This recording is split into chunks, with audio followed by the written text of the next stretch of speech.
শুভ সকাল বন্ধুরা, সবাই কেমন আছো? নিশ্চয়ই খুব ভালো আছো, আমিও ভালো আছি। দেখতে পাচ্ছ রোদের ঝলক। কালকে এত বৃষ্টি হয়ে স্টেশনের ওখানে বলে না তোমাদের দাদাভাই যখন রাত্রিবেলা ছিল তখনও মানে স্টেশনের সামনেটা জল। আর সাইকেলের গ্যারেজে সাইকেল রাখা হয় স্টেশনে যাওয়ার সময়, গ্যারেজে বন্ধ করে চলে গেছে, টোটো করে এসছে। তাই বলছি ডবল ভাড়া নিয়েছে টোটো, এখন আমার যেতে হবে স্টেশনে টোটো করি। এবার দেখো সূর্যের তেজ দেখো, সকালে উঠেই দেখতে পাচ্ছি ছাদে সূর্য, বাহ! যথারীতি আবার গরম শুরু হয়ে যাবে। একদিন একটু আরাম দিয়েছিল।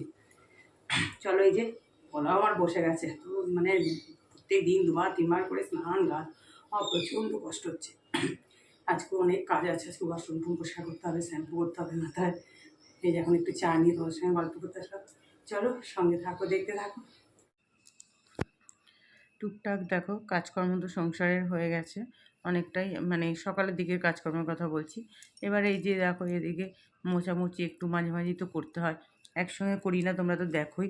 এই আজ এদিকটা তো কাল ওদিকটা এইভাবে করি, কারণ একার দ্বারা এত কাজ করা তো সম্ভব নয়। কারণ শুধু তো এইসব মোছামুছি করলেই হবে না, রান্না মানে কিচেনেই সারাক্ষণ বলতে গেলে দেখবি কতটা সময় চলে যায়। কিচেনের কাজই তো সবচেয়ে বড় কাজ, তাই না? ওখানেই তো সমস্ত বাসন মাজা থেকে আরম্ভ করে যাবতীয় মানে কিচেনের কাজ, কি বলবো আর। তারপরে তো ধরো ঘর ঝাড়া পোছা এগুলো তো রয়েছেই, এটাও অনেক বড়ই কাজ। ঘর মোছা, ঘর ঝাড় দেওয়া, তারপরে কাচা টাচা, মানে কাজ কাজ বলতে গেলে তো শেষ হয় না। সংসারের প্রচুর কাজ, আমরা সারাদিন ভালোবেসেই সংসারে, আমাদের মতো বউরা মানে সংসারকে ভালোবেসেই এই কাজগুলো করি। মাঝে মাঝে হয়তো প্রচণ্ড ক্লান্তিও লাগে, কিন্তু ক্লান্তিকে আমরা বিসর্জন দিয়েই এই কাজগুলো করে থাকি। কিছু তো করার নেই, সংসারের কাজ করতেই হবে। দেখো ওদিকটা পুরো সেরে দিলাম, মানে ঠিক করে ওর মুছে টুছে। এবার চলে আসলাম বারান্দায়। বারান্দায় কে বলবে যে কালকে এত বৃষ্টি হয়েছে, সারা দিন কালকে বৃষ্টির চাঁদ দেখো। সকালবেলায় সূর্য মামার একদম দর্শন, বড় সূর্য উঠে গেছে, বাস। আর তেজ দেখো, মানে আমি বারান্দাটা কত, ওই যে সামনের বাড়ি তুমি যাকে বলছি যে দেখো, কে বলছে আমাকে দিদিভাই দেখো কি রোদ উঠেছে। আমি সত্যি মানে এত বৃষ্টিতে যে তারপরে এরকম রোদ উঠবে আমি তো ভাবতেই পারিনি আজকে। যাই হোক, তার মানে বুঝতে পারছি সারাদিন গরমটা কীরকম হবে। যে আর কালকের দিনটা একটু যাই হোক আরামটা পেয়েছি আমরা। আর তবে রাস্তাঘাটে যা জল হয়েছে, মানে ভাবা যায় না যে এত জল হয়ে গেছে। সব দেখছি তো। আর তোমাদের দাদাভাই যখন এসে বললো, মানে সাইকেল গ্যারেজটায় সমস্ত জল হয়ে গেছে। এত মানে একটু বৃষ্টিতেই না, আসলে কী বলো তো, ড্রেন ফ্রেনগুলো না ঠিকমতো পরিষ্কার টরিষ্কার করে না। মানে এই তো 3 মাস হয়ে গেল করে গেছে আমাদের সামনে ড্রেন, এখনও পর্যন্ত আসার নাম নেই। তাহলে আর কি দোষ বলো? আর তারপরে এমনি পলিব্যাগগুলো সব ফেলে দেয় এদিক ওদিক, তারপরে ওই জলের বোতল টোতলগুলো ফেলে দেবে জল খেয়ে খেয়ে। মানুষই তো মানে আমাদেরই তো দোষ, তাই না? তোমার মধ্যে যদি ফেলে দেওয়া হয় তাহলে জলটাই বা কী করে পাস হবে। চলো, অনেক কথাই বললাম, আর কিছু করার নেই। এবার ঘরের কাজ তো করতেই হবে, ওদিকে ঘর ঝাড়টাও হয়ে গেল, ঘর মোছাও হয়ে যাচ্ছে। দেখছি হাতে একটু সময় আছে, পুরোটা মুছবো না, ওই দিকের বেডরুমটা মুছবো। আর এইটা মুছেছি, বারান্দা থেকে শুরু করেছি, বারান্দা আর এই ঘরটা মুছে তারপর বেডরুমটা মুছে চলে যাব। কারণ টিফিন খেতে হবে, রান্না করতে হবে, ওই দিকটাও তো ম্যানেজ করতে হবে। মানে বলি না তোমাদেরকে যে আমাকে পুরো ঘড়ি দেখে দেখে কাজ করতে হয়, নাহলে একদম পারা যায় না। তাতেই কত সকালে উঠি, কত দেরি হয়ে যায় জানো বন্ধুরা, কি বলবো। মানে সময় তো আর বসে থাকে না না আমার জন্য। তারপরে দেখো ওদিকে করলাম, টিফিন খেলাম, মা মেয়ে দুজনে টিফিন খেয়ে এবার কাজে এই রান্নায় এদিকে চলে আসলাম। কালো জিরে ফোড়ন দিয়ে, আর আজকে শনিবার যেহেতু পটল পোস্ত একটু করছি। সাধারণত সবাই একটু নিরামিষে পোস্ত খায়, আমাদের যেন কী বলো তো, ওই শ্বশুরমশাই শাশুড়িমা থাকতে শনিবার দিন নিরামিষ খেতেন তো, ওই অভ্যেসটাই রয়ে গেছে, শনিবার দিন পোস্ত হতো আগে, সেই অভ্যেসটা যেন আর পাল্টানো যাচ্ছে না।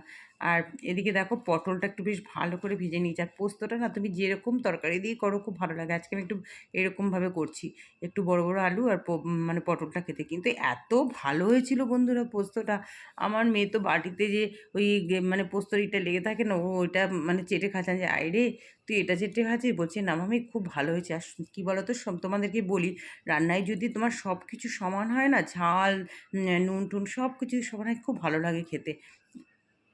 আজকে একটু ঝাল ঝাল করেছিলাম, খুব ভালো লেগেছিলো খেতে। দেখো এই যে মোটামুটি নাড়াচাড়া করে এবার পোস্ত জলটা দিয়ে দিচ্ছি। আর আমি তো পোস্ত তোমার একবারে জানো তো, ওর মধ্যে নুন, কাঁচা লঙ্কা, একটু সামান্য মিষ্টি যতটুকু একটু দিতে হয়, দিয়ে সব একসঙ্গে পেস্ট করে নিই। আর খুব ভালো হয় কিন্তু এতে। আর একটু দুধ দিয়ে দিই, কারণ এখনকার পোস্ত তো আর দুধ দেয়, মানে আগেই অনেক আগে পোস্ত বাটলে পরে একটা সুন্দরই হতো। এখন দাম হতে পারে প্রচুর, কিন্তু ওরকম তো নয়। ওই জন্য একটু দুধ দিলে খুব ভালো হয়। আর এদিকে দেখো কাঁচা সর্ষের তেলও দিয়ে দিয়েছি, যেটা দরকার। একদম শুকনো শুকনো হয়েছে, খুব ভালো লেগেছিলো খেতে। এবার আজকে না আমার মেয়ে শনিবার দিন হলে একটু ডিম খেতে চায়। আমি ওর বাবার জন্য এক পিস মাছ ভাজলাম, আর আমাদের মা মেয়ের জন্য এই যে 4টে ডিম করছি। আর ডিমটা একটা ফেটে গেছে, জানো কি বলবো, চারিদিকে দেখো তেল, টাইসের মধ্যে তেল, আমি যে ডিমও আবার ফাটতে হয়, কি বলবো। আর এই যে রসুন থেতো করে দিয়েছি, পেঁয়াজটাও ভেজে দিলাম, আর একটু দারচিনি এলাচ ফোড়ন দিয়েছি, তেজপাতাটা দিতে ভুলে গেছিলাম। যাক, কোনো অসুবিধা নেই। আলুগুলো সুন্দর করে ভেজে নিলাম, একটু বেশি করে আলু দিলাম, কারণ ডিমের ঝোলের আলু খেতে কিন্তু খুব ভালো লাগে। আর আমাদের তো আলুটা বেশ মানে অনেকটাই লাগে, খেতে খেতে এখন অভ্যেস হয়ে গেছে কিছুতেই। তোমাদের দাদাভাই তো সবজির মধ্যে মানে সবচেয়ে প্রিয় হচ্ছে মানে আলু। আর এদিকে দেখো ভালো করে দেখো মটরশুঁটি, টমেটো, তোমার একটু টমেটো কেচাপও দিয়েছিলাম, আবার একটু আদা বাটা, জিরে বাটা সব দিয়ে, সামান্য একটু 2-1টা চিনির দানা দিতেই হয় ডিমের ঝোলে, একটু তাহলে টেস্ট হয়। দিয়ে ভালো করে মশলাটা কষিয়ে এবার জল দিয়ে দিলাম, দিয়ে আলুটা সেদ্ধ হতে যা লাগবে এবার ডিমগুলো দিয়ে দেবো। আর মাছটা দেবো না, তাহলে ওটা বিচ্ছিরি স্বাদ হয়ে যাবে। ওই মাছটা ভাজা থাকবে, ওর মধ্যেই ডিমের ঝোল আলুটা ঢেলে দেবো। তোমার দাদাভাই ডিমের ঝোল আলু খেতে খুব ভালোবাসে, কিন্তু ডিমটা খেতে চায়, কিন্তু আমি দিই না খুব একটা। আমরাও মানে সবাই এখন ডিম খাওয়া, আমারও তো মানে ইউরিক অ্যাসিড যেহেতু ছিল খাওয়া বারণ, এখন কমই খাই, কিন্তু ডিম খেতে সত্যি আমিও খুব ভালোবাসতাম, এখন অনেক কমিয়ে দিয়েছি। এদিকে দেখো আমাকে ডাক্তারবাবু বলেছেন যে ডিম সেদ্ধ খেতে সাদা অংশটা, বলো সাদা অংশটা খেতে ভালো লাগে, কি বিচ্ছিরি লাগে, কদিন খেয়েছিলাম, আমার একদমই ভালো লাগে না ওটা। তোমাদের দাদাভাইও খেতে চায় না, শুধু সাদাটা, ওকেও সাদাটা খেতে বলেছি। ও খাবেই না, ও খেতেই চায় না সাদাটা, বলে ওটা কোনো টেস্টই লাগে না। যাই হোক, এবার দেখো এই যে বাসন যতটা জমেছে, ওই যে গ্যাসের পাশে দেখো ওটাও ফাঁকা হয়ে গেছে, মানে যতটা জমেছে আমি গ্যাস সিঙ্কটাকে সবসময় ফাঁকা করে রাখার চেষ্টা করি, যেন না মেজেই নিয়ে বাসনগুলো। হ্যাঁ, তাহলে পরে আর আমার অত খাটনি হবে না, শুধু কড়াটা থাকবে, গ্যাসটা থাকবে, বাস। এদিকে দেখো ডিমের ঝোলও আমার রেডি একদম। এই যে আলু সুন্দর করে দেখাচ্ছি সেদ্ধ হয়ে গেছে, একদম গরম মশলা দিয়ে দিলাম।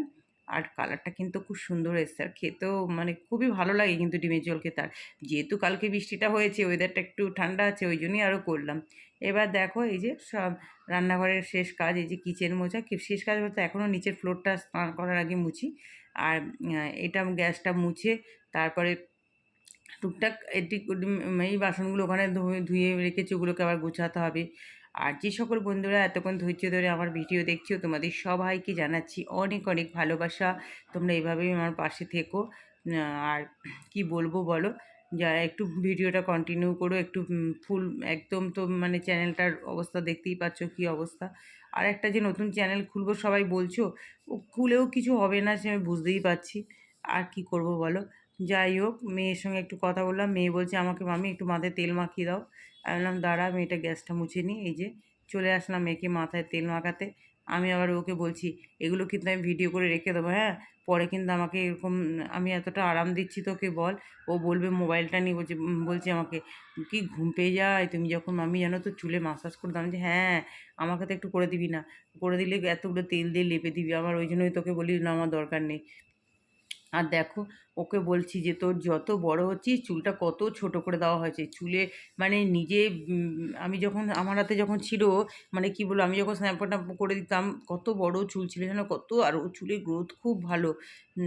ছোট্ট থেকে যখন হয়েছিল না, মাথা ভর্তি চুল একদম, মানে ছোট থেকেই মানে ওকে চুল বেঁধে রাখতে, এত চুল ছিল ওর। আর এগুলো এখন দেখো এই ওই প্রোডাক্ট ফ্যানা টানা মেখে চুলগুলোর 12টা বাজিয়েছে। তারপরে দেখো স্নান টান কাচা টাচা হয়েছে, আর আজকে অনেকক্ষণ ওয়াশরুম পরিষ্কার টরিষ্কার করলাম, যেহেতু মানে কি বলবো ওই ওয়াশরুমে কাচা টাচা হয় তো প্রচণ্ড খাটতে হয় এই জন্য। আর ওইদিকে দেখাচ্ছি তোমাদের, দেখো কী রোদ উঠে গেছে, যে ঠাকুর পুজো দিতে দিতে হয়ে গেল আমার পুজো দেওয়া, যেটা দিতে আমার খুবই ভালো লাগে। দেখো বন্ধুরা খেতে বসে পড়লাম, কী রোদ, এখন আবার একটু হালকা মেঘলা, ওটা মানে এমনি উঠে হয়েছে, এক্ষুনি রোদ উঠবে। আর এই যে খেতে বসে গেলাম, লেবু নিলাম, ডালটা ছিল গরম করে নিয়েছি, পোস্ত দিয়ে ডাল দিয়ে খেতে আমার বেশ ভালো লাগে, মেয়েও ভালোবাসে আমিও ভালোবাসি।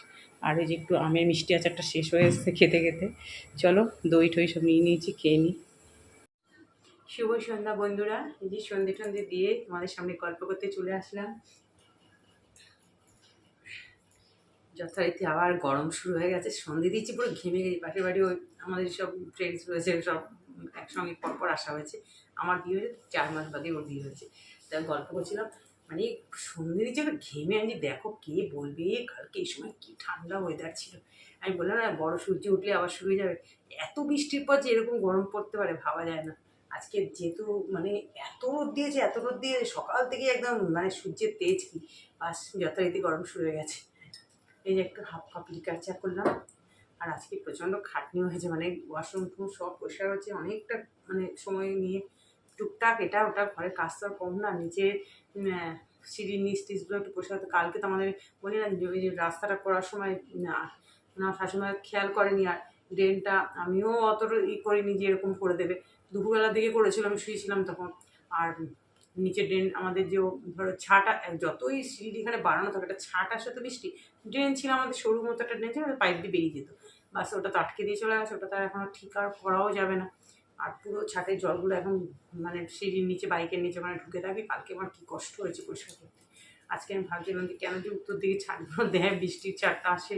পূর্ব দিকে আসলে তবু বারান্দায় আসলেও হয়তো জামা কাপড় অসুবিধা শুকাতে, তবু বেরিয়ে তো যায় জলটা, ড্রেন আছে ড্রেন দিয়ে বেরিয়ে যাওয়া করে। কী মানে সমস্যা, এই সমস্যার আর শেষ নেই। গরম লাগে, চুলটা আমার তুলে এইমাত্র চুলটা আবার আসে না, তাই তোমাদের দাদাভাইকে দেখাচ্ছিলাম। দেখো সকালে ঘুম থেকে একবার চুল আশ্রায় এতগুলো চুল ওঠে, তারপরে স্নান করে উঠে আবার এতগুলো চুল উঠবে, এই বিকেলবেলা এখন সন্ধ্যাবেলা চুল আশ্রালাম, এতগুলো চুল দেখালাম। বলছে বাবা এগুলো কি আমি, আবার রাত্রিবেলা যখন শোয়ার আগে একটা বিনুনি করে ঘুমোই তখন আবার মানে সারাদিনে চুল যদি আমি করে রাখি না এতগুলো করে উঠছে। মানে কী বিরক্ত, আমি ঝাড় দেবো কি ঘর, শুধু ঝাড়ুটার মধ্যে চুল আটকে যায়। এত হেয়ার ফল আমার না কোনোদিন আগে হতো না, এখন মানে মারাত্মক, দেখো না সামনে না ফাঁকা হয়ে যাচ্ছে। কি বলবো আর। আজকে তো শনিবার টিফিন টিফিন তোমাদের দাদাভাই মিষ্টি নিয়ে এসছে, দই, আর দই তো প্রত্যেক দিনই বসায়। তা আজকে বললাম নতুন একটু দই কিনে নিয়ে আসতে, ওটা বসানো যায় না, কারণ ওইটা অনেক দিন ধরে হয়ে গেলে একটা কীরকম হয়ে যায়। আর মেয়েকে বলছি মিষ্টি দিয়ে মুড়ি দিয়ে দেবো, খেয়ে নিই। বলছি না বাবা চপা নেই, বাবা চপা নেই। তা বাবা কোনো বললো, বাবা বলছে যে দেখছি দাঁড়াবি।